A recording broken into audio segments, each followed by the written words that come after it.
Sir लेकिन जितनी layers आप बता रहे हैं, ये विकास तो बहुत बड़ा है, लेकिन जो इन्वायरमेंटलिस्ट हैं उनका ये कहना होता है कि विकास कई बार इतना हो तो विनाश की तरफ जाता है। सुंदरलाल बहुगुणा जी के बारे में हम जानते हैं किस तरह से उन्होंने नदियों में भी बोला था कि आप डैम बहुत ज़्यादा ना बनाइए क्योंकि परेशानी आ सकती है। केदारनाथ की त्रासदी हुई तो सारे डैम भी इधर उधर हो गए और उसका कोई फ़ायदा भी नहीं हुआ था। तो ये दोनों चीज़ का संतुलन बहुत इंपॉर्टेंट हो जाता है सर, क्योंकि हम आज चर्चा भी सांस पर कर रहे हैं, पर्यावरण पर। तो ये विकास के साथ ये बैलेंस, जब भी आपके सामने कोई प्रोजेक्ट आता है तो what comes first in your mind कि ये ग्रोथ, ये स्ट्रक्चर बनना चाहिए या फिर इसी के साथ साथ ये ग्रीनरी जो है ये भी मेंटेन होते हुए बैलेंस रहना चाहिए? देखिए, डेवलपमेंट भी होनी चाहिए और इकोलॉजी एंड इन्वायरमेंट को भी प्रोटेक्ट करना चाहिए। अभी बादल फट गया, कितने लोग मर गए। अच्छा, बद्रीनाथ, केदारनाथ, गंगोत्री, यमुनोत्री लोग 6 महीने जाते थे, अब साल भर जाएंगे। तो दूसरी तरफ इन्वायरमेंट और इकोलॉजी को प्रोटेक्ट करना। अभी हम लोग electric cable car, ropeway, funicular railway बना रहे हैं अनेक जगह। 260 प्रोजेक्ट है हमारे पास। मैं हवा में चलने वाली एक 250 सीटर बस कर रहा हूँ, लाने की कोशिश कर रहा हूँ। मैं अभी दिल्ली में, दिल्ली से जयपुर इलेक्ट्रिक हाईवे बना रहा हूँ ताकि केबल पर बस चलेगी, उसमें 150 लोग बैठेंगे, बिजनेस क्लास होगा और दिल्ली से जयपुर 2.25 घंटे में होगा और चाय कॉफ़ी नाश्ता भी मिलेगा। बिजनेस क्लास में लैपटॉप पर बैठकर जाओगे और टिकट रेट डीजल बस की तुलना में 30% कम होगा।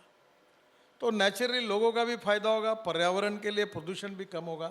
तो हमारा प्रयास यही है कि डेवलपमेंट मत करो, ऐसा कहना भी गलत है। हाँ। और डेवलपमेंट करते हुए पूरी इकोलॉजी इन्वायरमेंट को उध्वस्त करो, ये भी गलत है। अभी जैसे नदी की बात है, मैं गंगा रिजुनेशन का काम करता था। जी। अब मैंने गंगा में कितने प्रोजेक्ट डाले, देहरादून से लेकर अपने उत्तराखंड से लेकर कितनी जगह पानी शुद्ध किया। पहली बार कुंभ में लोगों ने स्नान किया और दुआएं दी हमारी सरकार को कि पहली बार शुद्ध पानी मिला। तो क्या गंगा शुद्ध नहीं होनी चाहिए? शुद्ध होने के साथ उसके ऊपर अगर हम लोग अभी वाराणसी टू हल्दिया मैंने जलमार्ग बनाया और वाराणसी, गाजीपुर, हल्दिया और 3-4 जगह पर हमने सैटेलाइट पोर्ट, ड्राई पोर्ट बनाए। अब उसमें से आप देखिए कि मैंने एक प्रोजेक्ट तैयार करने के लिए कहा था, सब मेरे पास विभाग नहीं है, कि दिल्ली से मथुरा यमुना में जलमार्ग बनेगा, मथुरा से इटावा होकर प्रयागराज, प्रयागराज से वाराणसी जलमार्ग बनाएंगे, वाराणसी से हल्दिया भी बन गया, हल्दिया से डायरेक्ट बंगाल के खाड़ी में जाएंगे तो ब्रह्मपुत्रा जुड़ेंगे और ब्रह्मपुत्रा से डायरेक्ट हम लोग इंडोनेशिया, मलेशिया, चाइना, बांग्लादेश जा सकते हैं।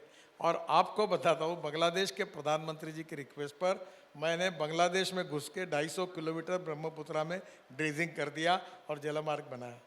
फिर बराक रिवर में बना दिया। अब ये मैं ये मानता हूँ कि ये जलमार्ग बनने से अब आप समझ लो कि अगर रोड से जाने के लिए 10 रुपये खर्चा लगता है, रेलवे से जाने के लिए 6 रुपये लगता है, तो पानी से 1 रुपया लगेगा। और पानी के ऊपर अगर आपने मिथेनॉल पर अगर इंजन चलाया तो 50 पैसे आएगा। तो मुझे लगता है लॉजिस्टिक कॉस्ट कम होगी। और दूसरी बात, इतने बड़े प्रमाण पर जलमार्ग बन गए तो कितना टूरिज्म बढ़ेगा, कितने रोजगार निर्माण होंगे। तो मुझे लगता है कि इन सब के पीछे हमारी इकोनॉमी मल्टीप्लाई होती है और इसलिए इकोलॉजी एंड इन्वायरमेंट को भी प्रोटेक्ट करना और डेवलपमेंट को भी करना, इससे हमको जाना पड़ेगा। बिल्कुल सर, जो चीज़ें आप बता रहे हैं वो आम आदमी तक पहुंचते हुए उसमें वक्त भी लगेगा। सबसे बड़ी बात ये कि अभी आप एक बात इलेक्ट्रिकल बताइए व्हीकल, कि इतने नदियों में बाढ़ आती है, कितने लोग बर्बाद होते हैं। क्या हमारे यहाँ रोड का सर्किट बन गया, हमारे यहाँ पावर का सर्किट बना, तो क्या हमारे यहाँ वाटर सर्किट नहीं बन सकता? जहाँ पानी नहीं है वहाँ बाढ़ में वो पानी हम डाइवर्ट करेंगे तो नहीं हो सकता। मैंने पोलावरम करके 60,000 करोड़ का एक बड़ा project water resource Andhra Pradesh को दिया। अब पोलावरम से 1300 टीएमसी पानी समुद्र में जा रहा है। तो मैंने योजना बनाई थी कि गोदावरी का पानी ये पेनार में, पेनार का कृष्णा में और कृष्णा का कावेरी में और कावेरी का लास्ट पॉइंट तमिलनाडु में अगर पानी जाता तो तमिलनाडु और कर्नाटक का झगड़ा मिटता और तमिलनाडु को पानी मिलता और वो पानी समुद्र में जाने वाला है। झगड़े का तो कोई विवाद नहीं। मैं जब मंत्री था तो भारत और पाकिस्तान के बीच में करार हुआ, पहले मेरे मंत्री बनने के पहले ही 3 नदियाँ भारत को मिली, 3 पाकिस्तान को मिली। तो हमने पाकिस्तान की नदियों में जो पानी हमारे अधिकार का है वो जा रहा था, वो रोक कर हम राजस्थान को दे सकते हैं। अब ये इंदिरा कैनाल जो है पंजाब और राजस्थान के बीच में, उसको मैंने 2,500 करोड़ रुपए देकर कॉन्क्रीटीकरण किया, तो राजस्थान के 8 डिस्ट्रिक्ट को पानी मिला। तो एक तरफ बाढ़ को रोकना चाहिए, दूसरी ओर इकोलॉजी एंड इन्वायरमेंट को प्रोटेक्ट करनी चाहिए, और तीसरी ओर जहाँ पानी नहीं है वहाँ पानी पहुँचाना चाहिए, वहाँ ग्रीनरी तैयार होनी चाहिए, पेड़ लगने चाहिए। ऐसा इंटीग्रेटेड बैलेंस और इकोलॉजी इन्वायरमेंट को प्रोटेक्ट करने वाली डेवलपमेंट, ऐसा विचार करना ज़्यादा अच्छा होगा। सर आप तो बहुत काम करते हैं, लेकिन कई बार ऐसे भी वीडियो सामने आए कि आप अधिकारियों को थोड़ा डांट रहे हैं, तो क्या वो काम नहीं करते हैं उस तरह से जिस तरह से आप सोच रहे हैं? इस पर मैं कुछ बोलूँगा नहीं। एक काम करना चाहिए, जो अच्छा काम करता है उसको सम्मान मिलना चाहिए, और जो काम नहीं करता उसको सज़ा मिलनी चाहिए। इसको सज़ा मिलनी चाहिए। सज़ा है ना उसको, तो ये तो देखो, financial audit is very important, but performance audit is more important then financial audit. तो जो काम है वो करने चाहिए ट्रांसपेरेंसी के साथ, time bound, result oriented and corruption free. मैं 50 लाख करोड़ के काम अभी तक कर चुका हूँ, एक भी आरोप नहीं हुआ, एक भी विवाद नहीं आया, ना कोई बोल सकता है मुझे कि किसी को पैसे देने पड़े। पर क्वालिटी के बारे में मैं स्ट्रिक्ट हूँ। अगर क्वालिटी ये देश के एसेट है, आप लोगों के, हम सब उसके मालिक हैं, भारत की जनता, अगर उसमें बेईमानी होगी तो क्या सहन करना चाहिए? क्या उसमें बेईमानी हुई तो उसको ठोकना नहीं चाहिए? बिल्कुल सर। इलेक्ट्रिकल व्हीकल कब सस्ते होंगे सर? इलेक्ट्रिक व्हीकल मुझे बोलने की जरूरत ही नहीं। अभी आजकल लोग मेरे पास किस लिए आते पता है? वो मुझे आउट ऑफ टर्न टाटा का वेटिंग लिस्ट है, इसका वेटिंग लिस्ट है, मुझे एसीवी चाहिए, आप जरा सिफारिश करके मुझे दिलाओ। तो आजकल प्रॉब्लम यह है कि इलेक्ट्रिक व्हीकल के लिए लोग मेरे पास आने लगे। तो जल्दी। हाँ, तो अब मैं आपको, आप एक पत्रकार हैं, आपके पास पेट्रोल गाड़ी होगी, आपका 30,000 रुपये खर्चा है, और अगर आप इलेक्ट्रिक गाड़ी लेगी तो आपका 1,000-1,500 रुपये आएगा, 2,000 रुपये, तो 28,000 रुपये आपके महीने में बचेंगे। अब आप कहेंगे कि इलेक्ट्रिक गाड़ी की कीमत ज़्यादा है, पेट्रोल की कम है, ये सही है। जब हमने इलेक्ट्रिक गाड़ी शुरू की तब लिथियम आयन बैटरी $150 पर किलोवाट पर आवर कीमत थी, अब $115 आई है। और मेरा विश्वास है कि मैक्सिमम 1.5 साल 2 साल के अंदर पेट्रोल के कार की कीमत और इलेक्ट्रिक के कार की कीमत सेम होगी। मैंने अभी चाकण में मर्सिडीज़ की इलेक्ट्रिक गाड़ी लॉन्च की, तो उन्होंने मुझे बताया कि अब पूरे हम लोग मर्सिडीज़ गाड़ी इलेक्ट्रिक की बनाएंगे, डीजल पेट्रोल में नहीं बनाएंगे, और पूरी गाड़ियाँ इंडिया बनाकर एक्सपोर्ट करेंगे। आज सब कंपनियों की इलेक्ट्रिक गाड़ी आ गई, फ्लेक्स इंजन आ गए, हाइब्रिड इंजन आ गए, इससे प्रदूषण कम होगा, और इलेक्ट्रिक हमारे देश में तैयार होती है। अब अगर अभी फिर भी हम इतना सब करने के बाद में भी 5 साल के अंदर हमारा फॉसिल फ्यूल का इंपोर्ट 25 लाख करोड़ का होगा, तो क्या हमको वो कम करना जरूरी नहीं है? आज एक देश में 25 लाख करोड़ अगर हमारा पैसा बाहर जाएगा, उसके बजाय वो किसानों के जेब में जाएगा, तरुण युवाओं को रोजगार मिलेगा, देश का प्रदूषण कम होगा, मक्के से इथेनॉल बनेगा, राइस से इथेनॉल बनेगा, शुगर केन जूस से बनाएगा, सी मोलाइसिस, बी मोलाइसिस से बनेगा, बाम्बू से बनेगा, वेस्ट लैंड पर बाम्बू तैयार होगा, बाम्बू से इथेनॉल तैयार होगा, वेस्ट लो क्वालिटी के कोल से मिथेनॉल बनेगा, परली से bio CNG, bio LNG, aviation fuel, bitumen बनेगा। तो किसान समृद्ध होगा, गांव समृद्ध होंगे, रूरल इकोनॉमी समृद्ध होगी, पर्यावरण की रक्षा होगी, देश की इकोनॉमी की ग्रोथ होगी। तो ये तो विन विन सिचुएशन है। सर ये बड़ी चर्चा होने लगी है, थोड़ा सा आपने लोगों को ये सोचने पर मजबूर कर दिया है। हम तो यूट्यूब पर न्यूज़ दिखाते ही हैं, लेकिन आपके भी यूट्यूब पर काफ़ी पैसे आते हैं, लोग लिखने लगे हैं कि अरबों कमा रहे हैं आप उससे। नहीं, मैं ज़्यादा मीडिया सेवी नहीं हूँ, पर मैं कोविड के समय बहुत हालत ख़राब थी, तो मैं 2 महीने नागपुर में ही था, तो मैं वीडियो कॉन्फ्रेंस से बोलने लगा। फिर देश से साथ साथ में वर्ल्ड के हार्वर्ड से लेकर कनाडा, अलग अलग देशों में कार्यक्रमों में बोलने लगा। अब मुझे तो कोई मालूम नहीं, पर अब लोग मेरे वीडियो सुनते हैं। आज आपका कार्यक्रम हो गया, मैं बाहर पढ़ने तक वो लाखों में कन्वर्ट हो जाता है। अच्छा। और फिर वर्ल्ड में लोग सुनते तो मुझे फ़ोन करते हैं। अब लोग सुनते हैं तो पैसा मिलता है, पर मैं पूरा पैसा सोशल वर्क के लिए डोनेट कर देता हूँ, मुझे कोई खुद नहीं लगता। मतलब कमा रहे हैं ना सर? अच्छा। हाँ, कमा रहे हैं ना सर अच्छा उससे? जो मिलता है वो दे देता हूँ। मैं 1800 एकल विद्यालय चलाता हूँ आदिवासी क्षेत्र में, और 1800 सामाजिक काम एग्रीकल्चर में ऑर्गेनिक फार्मिंग करता हूँ। मेरे प्रकल्पों का ही टर्नओवर 2,500 करोड़ है, जो सोशल एंटरप्रेन्योर्स। मैं गालीचे चिंदियों से बनाने का काम है। मैं 4 ट्रक बाल खरीद कर अमीनो एसिड बनाता हूँ, ऑर्गेनिक। बहुत प्रयोग कर, कभी आप नागपुर आइए देखने के लिए। हमारा जरूर कोऑपरेटिव में स्टोर्स है। ये दिल्ली में पर लोगों को लगता है कि वे बिजनेसमैन हैं, क्योंकि यहाँ इनको ऐसा कोई करता नहीं। तो ये एक्चुअली सोशल एंटरप्रेन्योरशिप है। अभी हम लोग जहाँ नक्सलाइट का कैपिटल है, आंध्र, तेलंगाना, छत्तीसगढ़, महाराष्ट्र, गढ़चिरौली जिले के अंदर में, मैं उस एरिया में 1800 स्कूल चलाता हूँ। हमारे 1800 से 2000 टीचर्स हैं। सरकार का कोई अनुदान नहीं लेते। तो मैं ऐसे बहुत, अभी पैर जोड़ने का, आँखों का, मैंने 40,000 हार्ट के ऑपरेशंस किए, हज़ारों लोगों को पैर लगा के दिए। अभी तो 10,000 कैटरेक्ट के ऑपरेशंस किए, 1 लाख लोगों को चश्मे दिलाए, कान के मशीन लगा के दिए। तो मैं सेवा के क्षेत्र में और आदिवासी शिक्षा के क्षेत्र में काम करता हूँ। स्पोर्ट्स इवेंट है, अभी हमारी कल मैंने प्रेस में बताया 65,000 खिलाड़ी खेल रहे हैं। 65,000, 18 दिन गेम चलने वाले हैं। फिर सांस्कृतिक महोत्सव करता हूँ, रोज 50,000 लोग आते हैं। फिर अभी उसके साथ एग्रो विजन करता हूँ, 5 लाख किसान आते हैं। फिर अभी उद्योग, पहली बार खासदार, हमारे यहाँ मराठी में संसद को, MP को खासदार बोलते हैं, खासदार उद्योग महोत्सव, उसमें भी पहला कार्यक्रम करें। तो मैं सामाजिक काम ही ज़्यादा करते रहता हूँ।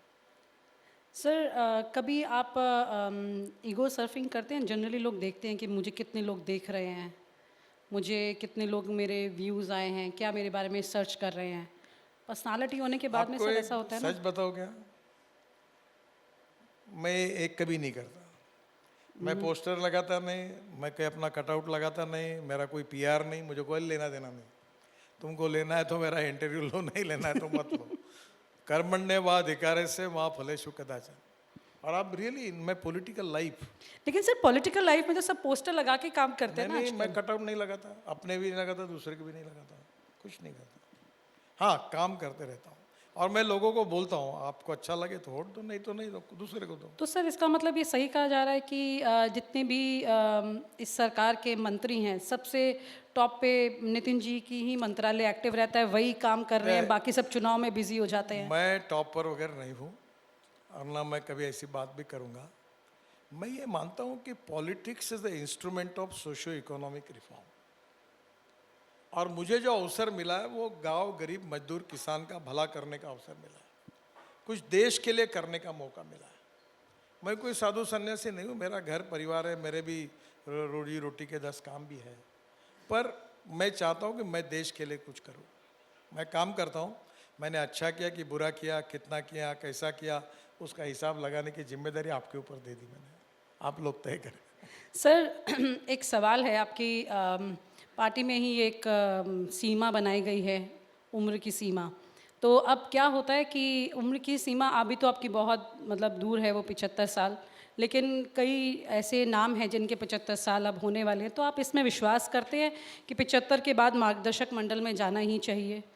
नहीं, इसका सबका निर्णय पार्टी के अध्यक्ष और पार्टी की पार्लियामेंट्री बोर्ड करेगा, और पार्टी के विषय के बारे में पब्लिकली कोई कमेंट्स करना भी ठीक नहीं है। मतलब बदल भी सकते। सर अभी मध्य प्रदेश में जो नए मुख्यमंत्री आए हैं, मोहन यादव, अब क्या हुआ कि जब वो आए तो उन्होंने बुलडोज़र चलाया। तो क्या इस तरह की एक्टिविटीज़ के फेवर में आप कभी रहते हैं कि मतलब इसी से देखिए, एक्शन कौन से राज्य में क्या मुख्यमंत्री? करना चाहिए, और वो रोड बड़ा कर रहे कि क्या कर रहे, उनका अधिकार है, उनका प्रश्न है। वैसे मैंने भी बुलडोजर से काफ़ी रोड बड़े किए। नागपुर में बड़े ऐसे एरिया में है, आप विश्वास नहीं करोगे, हमारे यहाँ इतवारी पर शहर। आपका बुलडोज़र तो सर रोड बड़ा करने के लिए चला ना। हाँ, मैंने अपने ससुरे का भी घर तोड़ दिया था। अच्छा। तो बड़े मुश्किल आई थी मुझे। तो झगड़ा नहीं हुआ घर में? वो बोले, पत्नी को मालूम नहीं था, उसने कहा पहले बोल देते तो गिरा देते, आपने बिना बताया ऐसा क्यों किया। तो वो लाइन से सब टूटे तो वो सर एक बहुत इम्पॉर्टेंट सवाल है, क्योंकि इसके बगैर इंटरव्यू पूरा नहीं हो सकता है। सर को बहुत अच्छा कुकिंग का शौक़ है और खाने का भी उतना अच्छा शौक़ है। तो बाकी इस देश में बहुत सारे ऐसे पुरुष हैं जो कि खाना पकाने से थोड़ा सा परहेज़ करते हैं। देखिए, मैं आपने मुझे, मैं जब बीजेपी का अध्यक्ष बना तब देखा कि नहीं मुझे मालूम नहीं, देखा सर। तब मेरा वजन था 135 किलो। अभी मैं 90 केजी हूँ और मैं रोज़ 1.5 घंटा, आज भी मैं सुबह फ्लाइट से आया हूँ, 1.5 घंटा व्यायाम करता हूँ, प्राणायाम करता हूँ। और अब मेरे खाने में, मैं ज़रूर खाने का शौकीन था पर अब बहुत लिमिटेड खाता हूँ। और दूसरी बात, मुझे रोज़ नए नए, एक दिन में रिपीट नहीं करता। आज चाइनीज़ खाया तो कल ये, तो कल ये, तो पर मैं थोड़ा खाता हूँ। पर उसकी गड़बड़ी मैं खा कर रहा हूँ। ये बुखारा में गया था ITC में 3 दिन पहले, वो दही के साथ वो कुकुम्बर की चटनी और वो सब मैंने इतना खाया कि अभी मेरे को इन्फेक्शन हो गया। तो मेरी पत्नी डटा रही थी कि तुम दही रात को कर्ड क्यों खाते हो। ये मेरे नाती है, ये अमेरिका से आया है, ये दोनों को लेके मैं बुखारा गया था। हाँ। उस दिन से मेरी प्रकृति भी गई। तो अब पर मैं थोड़ा सा कंट्रोल करके खाता हूँ। और मैं बनाता भी, कोविड में मुझे बहुत चीज़ें बनाने का समय मिला तो मैं सीखने लगा। हमारे यहाँ संतरे का सूप बनता है। सूप? हाँ, जूस तो पता था सर। ऑरेंजेस का।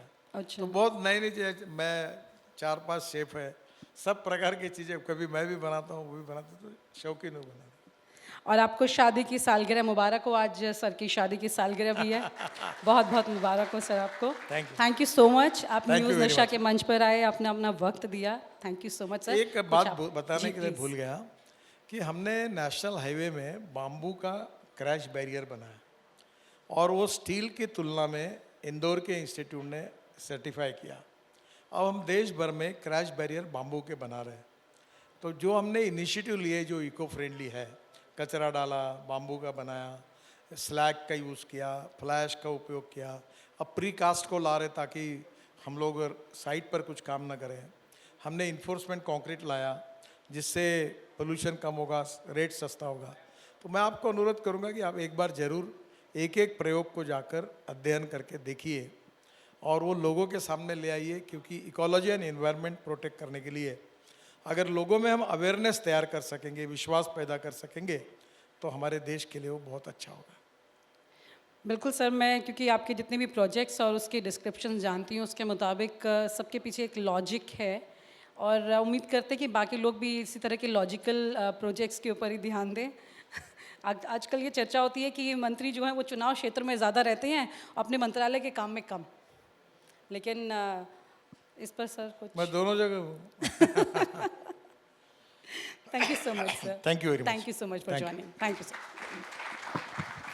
और आप हमसे जुड़े रहने के लिए सब्सक्राइब करें YouTube पर, फॉलो करें Twitter पर और लाइक करें Facebook पर। और ज्यादा जानकारी के लिए आपको टाइप करना होगा सिर्फ न्यूज़ नशा।